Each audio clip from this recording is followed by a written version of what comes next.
জীবনটা বড় দামি, এটা পাও দেয় নাই আল্লাহ। ওই দিন না বলছিলাম, পাও আপনার উপরে আপনাকে বেয়ার করে না আল্লাহ। প্রতিদিন আপনার পিছনে আল্লাহ খরচ করে, হ্যাঁ, আপনাকে সার্ভিস দেয়, আমাকে সার্ভিস দেয়, বিনা পয়সায় সার্ভিস দেয়, কোনো পয়সা নেয় না। দুনিয়ার কোন সার্ভিস বিনা পয়সায় বলেন? কোন সার্ভিসটা বিনা পয়সায়? 3 মিনিট রুগী দেখে না 1000 টাকা ভিজিট নেয়, তাহলে পার মিনিট কয় টাকা পড়ছে হিসাব করেন, বলেন।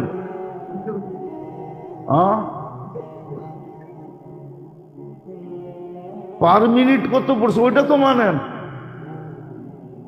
এখন কইলে তো আবার কমিটি চেতে যাইব। হুজুররা বেতন বাড়ানোর কথা বললে হুজুররা আবার টাকা দিয়ে দরকার কি? করেই কি কাম, পড়াই 5 ওয়াক্ত নামাজ, এটার জন্য আবার এত বেতন লাগবে গেলিগা, ঠিক না? কিন্তু 2 মাস আগে তো সিরিয়াল দিয়ে আসেন, মাত্র 2 মিনিট দেখছে। 2 মিনিট দেখলেও তো হইতো, 2 মিনিটেও দেখে না। একজন ডাক্তার যদি 60 জন রুগী দেখে, তো 1 মিনিট করে দেখলে তো 2 মিনিট করে দেখলে কতক্ষণ লাগে? ওই কয় ঘন্টা দেখে?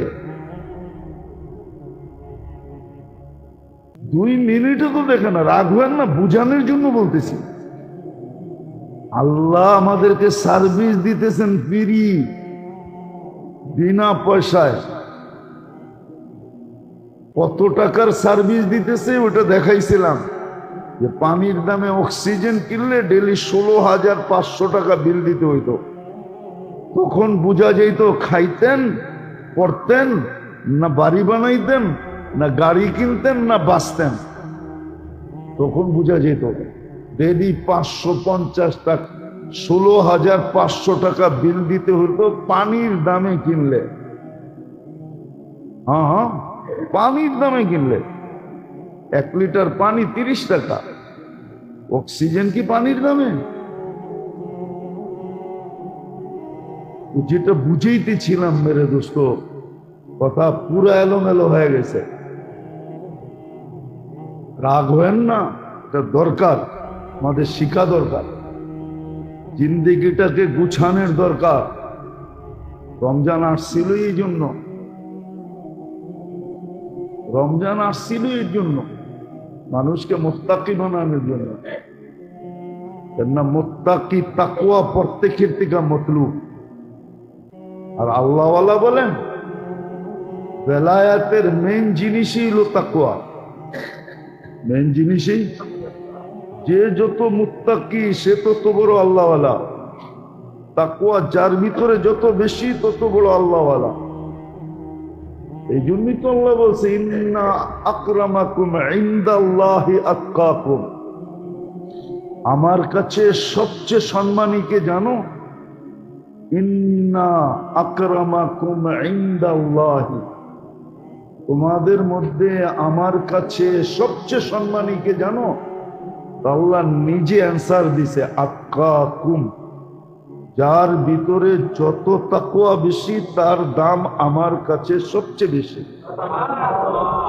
আপনি বলবেন আল্লাহর কাছে দাম পায়া লাভ হইব কি, ঠিক না? আমগো তো দাম দরকার হলো দুনিয়াতে, ঠিক না? কি দুনিয়াতেই দরকার? দুনিয়াতে দরকার না হইলে রাগ হয়ে যাবেন। এখানে আমি অনেককে চিনি, এরকম কোন শিল্পপতি এখানে একজনও নাই। আবার যারা আছে কেউ 1000 কোটি টাকার মালিকও না। কি 1000 কোটি টাকার মালিক নাকি? আচ্ছা 1000 বাদ দিলাম, 100 কোটি টাকার মালিক চিনি আমি, অনেক, অধিকাংশ তো চিনি, ঠিক না? ঠিক না? কেউ তো এখানে নাই যে আপনি গুলশানে বাড়ি, ঠিক না?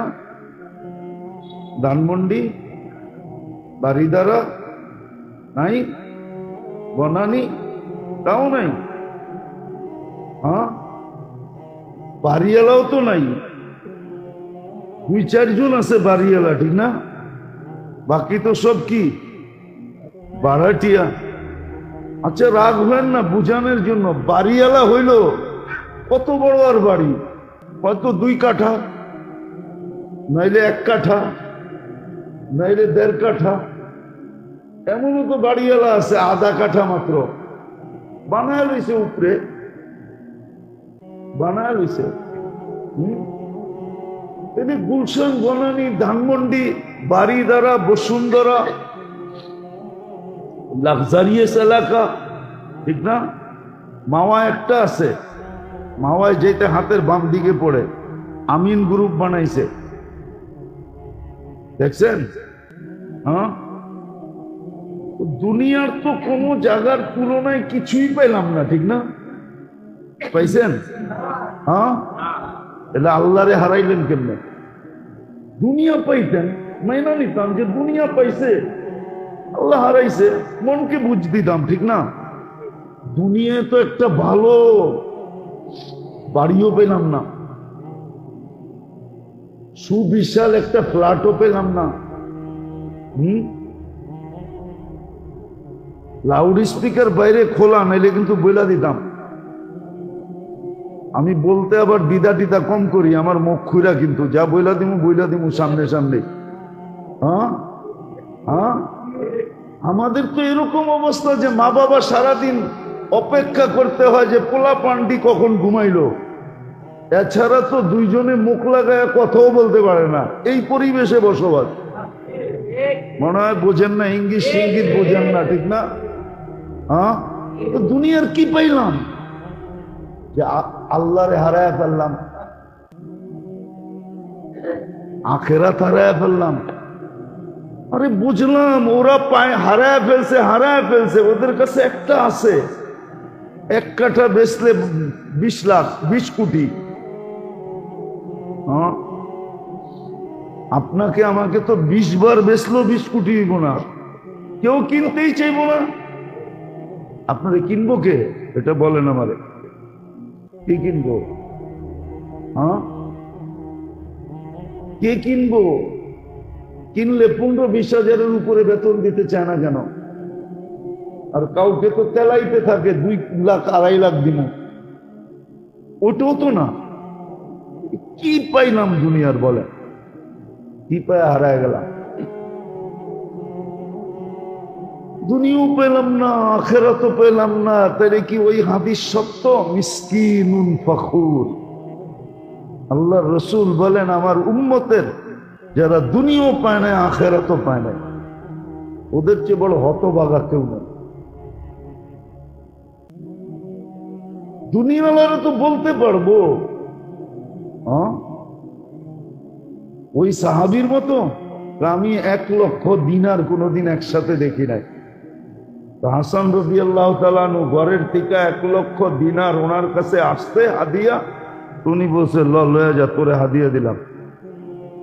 ও মসজিদে নববীর বারিন্দায় যায় ডাইলা লাইরা চাইরা দেখা একটা আওয়াজ দিছে, কার দরকার আছে? মাল্লাহুল হাজা ইয়াতি, যার দরকার তাড়াতাড়ি আয়ো। এই আওয়াজ মদিনার মসজিদ থেকে শুনছে, আর কে বয়া থাকে? সব ছুটে আসছে 2 মিনিটে খালি। বস্তা লয়ে গেছে, লও বস্তা, টাকা, সোনার দিনার, জাগো দরকারও করে দিয়া দিছি। তোরে না হাদিয়া দিলাম, তুই না গরিব? আমি দেখতে চেয়েছি, নিতে চাই না। আজকে আল্লাহ আপনাকে দিছে, কালকে আমারে দিব। আমরা কোনটা নিলাম কোনটা? ভাবলাম রমজান গরিবের জন্যই আসছে। গরিবই যদি রমজানে কাছা দিয়া লাগতো, ও কাছা দিলে তো আবার সতর্ক হয়ে যাবে, ঠিক না? কোমর বান্ধা লাগতো, কোমরে গামছা বান্ধা লাগতো, লাগে তো না। তারাবির নামাজ তো তারাবির নামাজ ছিল না, তারাবির নামাজ ছিল না। আরেকটা হলে তো হুজুর সইতে পারবে না। আরো একটা ছিল এটার ভিতরে, তারাবির নামাজ। শুধু তারাবির নামাজ ছিল না, তারাবির নামাজের ভিতরে কিয়ামুল লাইলও ছিল, আবার তাহাজ্জুদও ছিল। এই জন্যই তো তারাবির পরে বেতের জামাতে পড়া হয়। না বুখারী শরীফে আছে, ইজালু আখিরা সালাতুকুম বিতরা, তোমাদের শেষ নামাজ বেতেরকে বানাও। তারাবির ভিতরে তারাবি ছিল, কিয়ামুল লাইল 8 রাকাত ছিল, 12 রাকাত তাহাজ্জুদ ছিল। সবগুলা যখন কমপ্লিট হয়ে গেছে তো বেতেরটা রাইখা করব, তো করব কি? তো ইমাম সাহেবরে কইছে বেতেরটাও পড়ায়া দেন, এই জন্য বেতেরটা পড়ায়া দেয়। নাইলে বেতের তো ছিল সবাই শেষের নামাজ। তারাবি তো শুধু তারাবি ছিল না, তারাবি তো শুধু তারাবি ছিল না, ভালো মতে বোঝেন। তারাবি শুধু তারাবি ছিল না, এটা তারাবি ছিল, কিয়ামুল লাইল এর ভিতরে ছিল, আবার তাহাজ্জুদ এর ভিতরে ছিল। এই জন্যই তো কয় সারা রাত্রের নামাজ যখন শেষ, তার বেতেরটা রেখা করবো কি? ওইটা আপনার পিছে পড়া ফেলাই, এই জন্য ইমাম ওইটা পড়ায়া দেয়। এটার ভিতরে সব ছিল, এক রাত্রের সব ইবাদত ছিল। 1 মাস পড়তেন, 70 মাসের কি হয়ে যেত? তাহাজ্জুদ হয়ে যেত। 70 মাসের কিয়ামুল লাইল হয়ে যেত। 1 মাসের তারাবি তো হইতই হইতো না। আপনি বলবেন একটা আবার এতটি হলো কেমনে, ঠিক না? একটা 20 রাকাত আবার এতগুলা হলো কিভাবে, ঠিক না? তো একজনরে দাঁড়া করাইলি তো দেখা যায়, ঠিক না? উনি বাবা, উনি শ্বশুর, উনি আবার ভাই, হ্যাঁ, উনি আবার জামাই, উনি আবার খালু, উনি আবার ফুফা। একজনই তো, ঠিক না? একজন এতটি হলো কেমনে, ঠিক না? কি একজন এতগুলা না? হ্যাঁ, আবার ছেলে, উনি ছেলে, উনি বাবা, হ্যাঁ, উনি শ্বশুর, উনি আবার কি জামাই, উনি আবার কি ফুফা, উনি আবার কি খালু, আরো বাড়ানো যাবে, উনি আবার দাদা, উনি আবার নানা। একজন এতটি হইল কেমনে? অনেকে কইব 20 রাকাত আবার এতগুলো হইল কেমনে? তুমি বোঝো না, এই জন্য বোঝো না, নাইলে একজনে এতগুলা হওয়ার সিস্টেম আছে। রমজান ছিল আমাদের জন্য মৌসুম দিছে, বিশেষ করে গরিবদের জন্য এটা মৌসুম ছিল, গরিবদের জন্য। আমি তো মনে করি ওই হাদিস যে গরিবরা এসে আল্লাহ রসুলের কাছে কাঁদতেছে আর বলতেছে, ইয়া রাসূলুল্লাহ সাবাকা বিনা আহলুদ দাসুর, পয়সালারা আগে চলে গেল। তো বলছে কিভাবে? তো দেখাইলো যে দান খয়রাত সবকিছু করেই তো দেখি ওরা আগে, জেহাদের ঘোড়া দরকার ওরা আগে, টাকা দরকার ওরা আগে, সামান দরকার ওরা আগে, আমরা তো গরিব পিছিয়ে রয়ে গেলাম। আল্লাহর রাসূল ওদেরকে শিখায়া দিয়েছিলেন যে এটা নামাজের পরে কইরো, সুবহানাল্লাহ 33 বার, আলহামদুলিল্লাহ 33 বার, আল্লাহু আকবার 34 বার। চুপে চুপে বলছেন, কিন্তু কথা কি আর চুপায়া থাকে? ছুপায়া থাকে? কেননা দেওয়ালের কান তো ওই জমানায় ছিল, আজকেও আছে, ঠিক না? 1 কান 2 কান বড় লোকে জেনা ফেলছে, ওরাও পড়া শুরু করছে। আয়েশা বলতেছি, ইয়া রাসূলুল্লাহ দিলেন আমাকে, এখন তো বড় লোকও পড়ে। চাইছিলাম ওদের থেকে আগে যেতে উৎকা দিয়া, কিন্তু পারলাম তো না, ওরাও তো শুরু করে দিছে। কেননা ওই যুগের বড় লোক তো বড় লোক ছিল, ঠিক না? হ্যাঁ হ্যাঁ, এই যুগের বড় লোক কি বড় লোক নাকি? হ্যাঁ, বড় লোকরা তো আবার রাগ হয়ে যাব, ঠিক না? হ্যাঁ, এই যুগে বড় লোকদের চেয়ে বেশি, কারণ শব্দটা তো বলা যাবে না, মিডিয়ার মাধ্যমে চলে যাবে, হ্যাঁ, বড় লোকদের চেয়ে বেশি খাই খাই তো কারো নাই, আছে নাকি? অবৈধ হয় না, ঠিক না? অবৈধ হইব কর্তিকা, কারো 5,000 কোটি লোন, কারো 20,000 কোটি লোন তো হয় কর্তিকা। হ্যাঁ, দুনিয়া না ওদেরকে বলতেছে বড় লোক, আসলে টোকাইলে তো দেখা যাবে সব পরেরটা দিয়া, ঠিক না? হ্যাঁ, সাধু বলে দামি জুতা পরে আইছে মুড়িদের বাড়ি। আচ্ছা, পীরই মনে করেন মুড়িদের বাড়ি আইছে দামি জুতা পরা, কিন্তু মুড়িদের বাড়িতে কিচ্ছু নাই।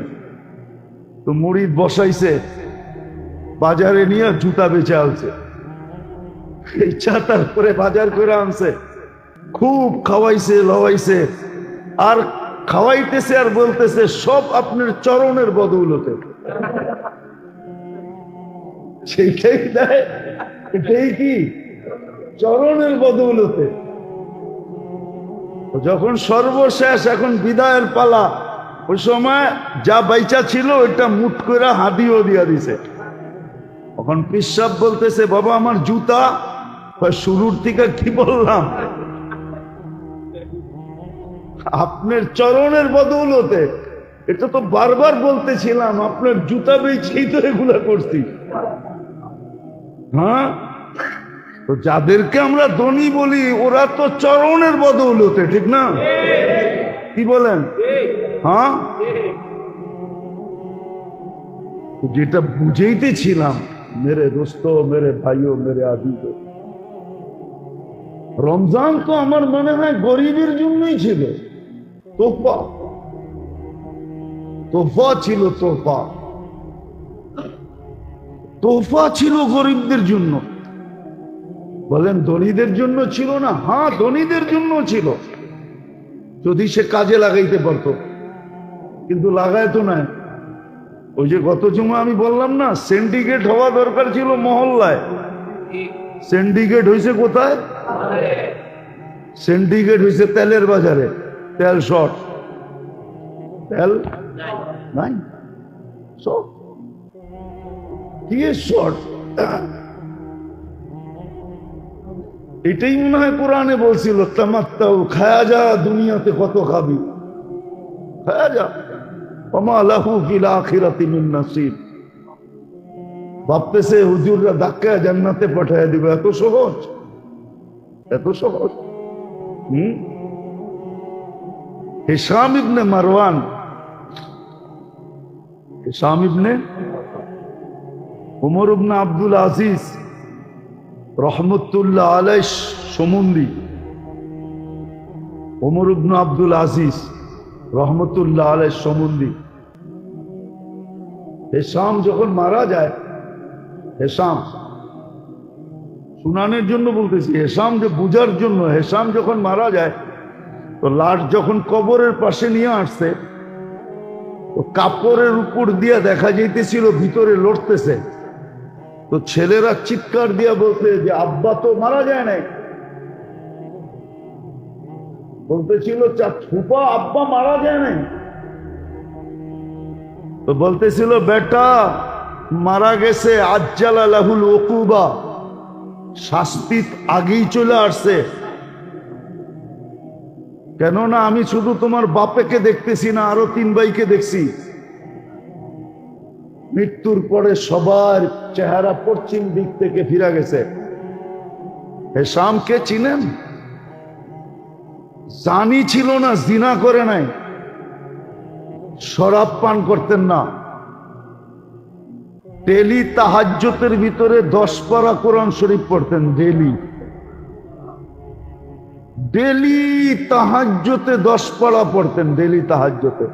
উঠান ইতিহাস দেখেন, হিশাম ইবনে মারওয়ান ডেলি তাহাজ্জুদে 10 পারা পড়তেন, 3 দিনে 1 খতম। জিনা না, শরাব না, বেদিনী না। বলে দোষ কি ছিল? বলে রাজত্ব টিকায় রাখার জন্য শুধু জুলুম ছিল, জুলুম, শুধু জুলুম। যারা নিজেদের ঈদ করার জন্য চাঁদা উঠায়, এখন চান্দা উঠায় না? রিক্সাওয়ালার থেকে, অটোওয়ালার থেকে, রেডিওয়ালার থেকে, সবজিওয়ালার থেকে। হ্যাঁ, এটা কেমন মরার পরে যখন বড় হয়ে তোমার সামনে আসবা তখন বুঝবা চান্দা কারে কয়। এটার নামই জুলুম। হিশাম ইবনে মারওয়ান ডেলি রাত্রে 10 পারা পড়তো তাহাজ্জুদে, 10 পারা, 12 রাকাতে 10 পারা পড়তো। আপনি চিনেন না হিশাম ইবনে মারওয়ান কাকে বলে? খলিফায়ে বনু উমাইয়া, চিনেন না? শুধু জুলুমের কারণে যারা সিন্ডিকেট করছে বাজারের ভিতরে। সিন্ডিকেট হওয়া দরকার ছিল মহল্লায়, সিন্ডিকেট হওয়ার দরকার ছিল বাড়িতে। হ্যাঁ, বাড়িওয়ালায় বাড়াটিয়াদেরকে বলতো চলবে না, রমজানে কোনো পাক শাক আমার বাড়িতে চলবে না, সব আমার এখান থেকে সাপ্লাই হবে, কেন আমার জাহান্নাম থেকে বাঁচা দরকার। তো সিন্ডিকেট এইখানে হয়তো কোনো বাড়াটিয়া বলতো আপনি একা করবেন কেন, আমাকেও যোগ করে নেন, এটার নামই তো সিন্ডিকেট, ঠিক না? সিন্ডিকেট তো মহল্লায় হইতো, বাজারে হইতো কেন? বাজারে হইতো কেন? জায়গা উপরে সবসময় আঙ্গুল উঠান আছে আমাদের সমাজের কিছু লোক, আমি চিনি, রাখবেন না। একবার মনে হয় বলছিলামও, উমরায় দেখছি বয়ে রয়েছে দস্তরখানে, অন্যের দস্তরখানে, নাম কইলে সবাই চিনবেন, সবগুলার নাম কইল সারা বাংলাদেশ চিনবে।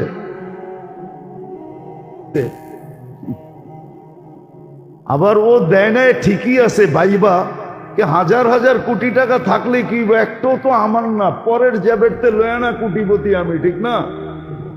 এইটা এমন জায়গায় ব্যয় করে লাভ তো হইব না, ঠিক না? তাহলে আমি ফকির ফকিরই থাকি, পরের দস্তরখানে বসি, এটাই ভালো, এটাই ভালো। নাহলে পরের দস্তরখান ইচ্ছা করলে তো সুপার মার্কেট কিনা লাগায় দিতে পারে, আপনারাও বলবেন সুপার মার্কেট কিনা লাগায় দিতে পারে। অথচ দুবাই আলারা দেখেন কয় পার্সেন্ট কমায় দিছে, পেপার পড়েন না, মিডিয়া দেখেন না, কয় পার্সেন্ট সব সুপার মার্কেট ওরা কমায় দিছে, মূল্য কমায় দিছে। দেখেন কাতার, দেখেন সারা দুনিয়া, দেখেন সিন্ডিকেট তো হওয়া দরকার ছিল মহল্লায়, ইউনিয়নে ইউনিয়নে, থানায় থানায়। যাদেরকে আল্লাহ ধন দিছিলেন যে সুযোগ আসছে জাহান্নাম থেকে বাঁচার, সুযোগ আসছে গুনাহ মাফ করার, সুযোগ আসছে কামায়া নেওয়ার, আগামী রমজান পাবো কি পাবো না, আজকাল কয় রোজা, 6 রোজা, ঠিক না? রহমতের 6 দিন চলে গেল, 6 দিন চলে গেল রহমতের। 3 ভাগে তো ভাগ করছিলেন, গত জুমায় শুনাইছিলাম, 3 ভাগে ভাগ করছিলেন। একদল তো রহমতের পর্ব ঢুকার সাথে সাথে কাম হয়ে যাবে, কাম কমপ্লিট, না আগেই তওবা তিল্লা করে বিলকুল ধুয়া পয়সা পরিষ্কার। দ্বিতীয় পর্ব শুরু হবে 4 দিন পরেই নাজাতের। আর একটু বেশি ময়লা ওকে প্রথম ওয়াশিং মেশিন থেকে বাইর করে দ্বিতীয়টায় ডালবে। দ্বিতীয়টায় যদি ক্লিন হয়, যদি ক্লিন হয়ে যায় তাহলে ওকে, নাইলে ওইখান থেকে বাইর করে আবার লাস্ট সুপার ওয়াশিং মেশিনে ডালবে, যেটা জাহান্নাম থেকে মুক্তি। রমজান তো কামাই মাস ছিল, আমার মাস ছিল রমজান, তাকওয়া অর্জন করার মাস ছিল। এই জন্য শুরু দিন বলছিলাম, জুমার রমজানের আগের জুমায় বলছিলাম যে রমজান মৌসুম হইল 3 জিনিসের। কয় জিনিসের? ইবাদতের মৌসুম, কোরআনের মৌসুম, কোরআনের মৌসুম, ইবাদতের মৌসুম, তাকওয়া অর্জনের মৌসুম। এই জন্য আল্লাহ ভ্যালু বাড়ায় দিছেন। কি কি ভ্যালু? মানুষে বাড়াইলে আর কতটুক বাড়ায়? হ্যাঁ, বাড়াইলে আর কতটুক বাড়ায়? ঠিক না? আল্লাহ তো 70 গুণ বাড়ায় দিল। এক ফরজ 70 ফরজ ভ্যালু বাড়ায় দিল। আপনারটার দাম দিয়ে কিনলে কতটুক দাম দিয়ে কিনবে বলেন? আল্লাহ তো আপনারটা 70 গুণ ভ্যালু দিয়ে কিনতেছে, দাম দিয়ে কিনতেছে। এক ফরজ 70 ফরজ, এক নফল, এক ফরজ, এক ফরজের সমতুল্য। এক ফরজের, মনে হয় বলছিলাম একবার, যে সৃষ্টি যেই দিন থেকে জন্ম আর যেই দিন ধ্বংস হবে, সমগ্র সৃষ্টির নফল যদি এক পাল্লায় করাও হয় আর এক ফরজ আরেক পাল্লায় দেওয়া হয়, তাহলে ফরজের পাল্লা এত ভারী হবে যে সমস্ত সৃষ্টির জন্ম থেকে শেষ পর্যন্ত নফলের বাটকারা এটাকে উঁচাই করতে পারবে না, হেলাইতেই পারবে না, নাড়াইতেই পারবে না। মাপবে তো দূরের কথা। যেমন একটা কথা বলা যায়, যেমন একটা উদাহরণ দেওয়া যায়, যে সারা বাংলাদেশের যদি সুপারি গাছ এক করেন তো একটা নারকেল গাছ হবে নাকি? না, হবে না। হ্যাঁ, না, হবে না। নফল ফরজের সমান। তো মৌসুম ছিল এটা 3 জিনিসের। ইবাদতের মৌসুম, এই জন্য ইবাদতের ভ্যালু আল্লাহ বাড়ায়া দিয়েছেন। কি করছেন? Value, value. এক রাত্র 83 বছর, এক মাস 70 মাস। এর চেয়ে বড় মৌসুম কি পাবেন? আপনি বলবেন আমি কিচ্ছু জানি না। আপনার কিছু জানতে তো হবে না।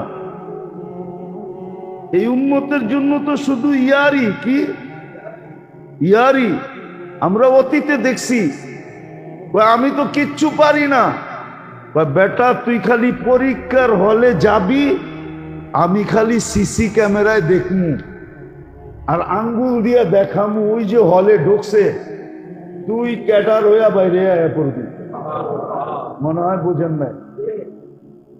না বোঝেন নাই, না বোঝেন নাই। বুঝেন, বুঝেন নাই, ঠিক না? হ্যাঁ, এটা 2 কারণে হয়েছে। হয়তো হয়তো এইটাই করছে, বান্ডেলে করছে, আর না হইলে কি আপনজন, ঠিক না? হ্যাঁ, কি আপন, আপন, আপনজন, আপন লোক, ঠিক না? দুনিয়ারে কি দেখাইছে?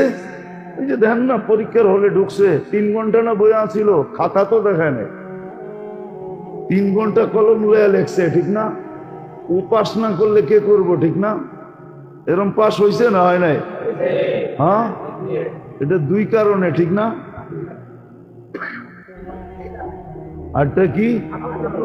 আল্লাহ তো বান্ডেল নেয় না, আল্লাহর রহনে তো বান্ডেল চলে না, ঠিক না? তাহলে আল্লাহর রহনে রইলটা কি? আপনজন, মোহাব্বত, ঠিক না? কি কি মোহাব্বত।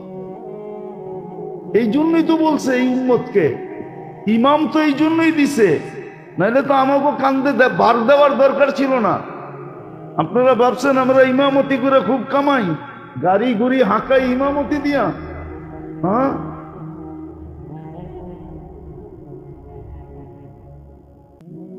ইমামতি দিয়া না? অনেকে ভাববে নাহলে হুজুরে গাড়ি লইয়া যায় কোথেকা, মনে হয় শাহজাদা মিয়ালেন আলারা প্রতি জুমায় হুজুরে মালামাল করে দেয়, ঠিক না?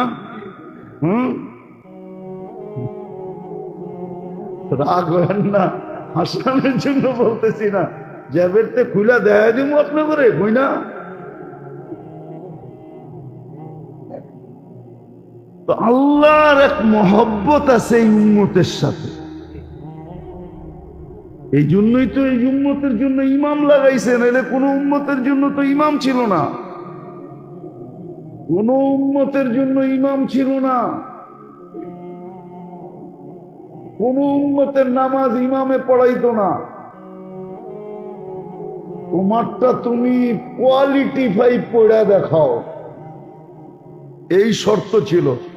কিন্তু এই উম্মতের লগে মোহাব্বত বেশি, কয় ইমাম পড়লে তোমার পড়া হয়ে যাব।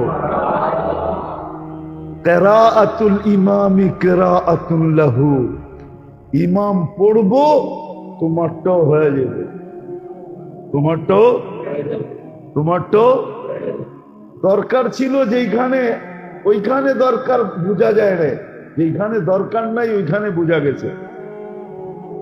আবার মনে করেন না নিজের পক্ষে বলতেছি সাফাই গাওয়ার জন্য, না, আমার পক্ষে না। হ্যাঁ, জাতি ভাইদের পক্ষে বলতে পারি, আমার পক্ষে না, আমার জন্য না। উচিত ছিল মুসলমানদের,